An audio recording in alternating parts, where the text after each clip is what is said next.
কিছু নিয়ম কানুন আছে, কিছু আইন আছে, কিছু নিয়ম আছে, কিছু বিধান আছে, কিছু বিধি আছে। এই বিধি বিধানগুলো পালন করা আমাদের প্রত্যেকের কর্তব্য। যেমন স্নান যাত্রাতে আমরা জগন্নাথকে স্নান করাচ্ছি, কিন্তু জগন্নাথের এই স্নানের জল যদি আমাদের পায়ে পড়ে তাহলে সেটা হবে অপরাধ। আর ভগবানকে যখন স্নান করানো হবে আমাদের আঙুলের জল, আমাদের মুখের জল, সেটা যদি ভগবানের গায়ে না পড়ে। এই সমস্ত অনেক অনেক বিধি বিধান আছে যেগুলো আমরা জানি না, বা জানলে হয়তো আমরা ওটাকে গুরুত্ব দিই না, কিন্তু এগুলোকে অবশ্যই অবশ্যই গুরুত্ব দিতে হবে।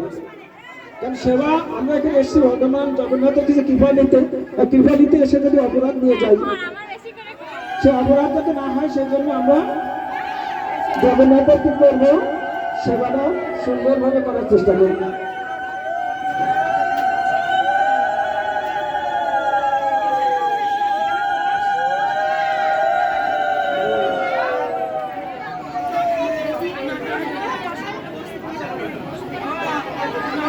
হরি বল, জয় জগন্নাথ,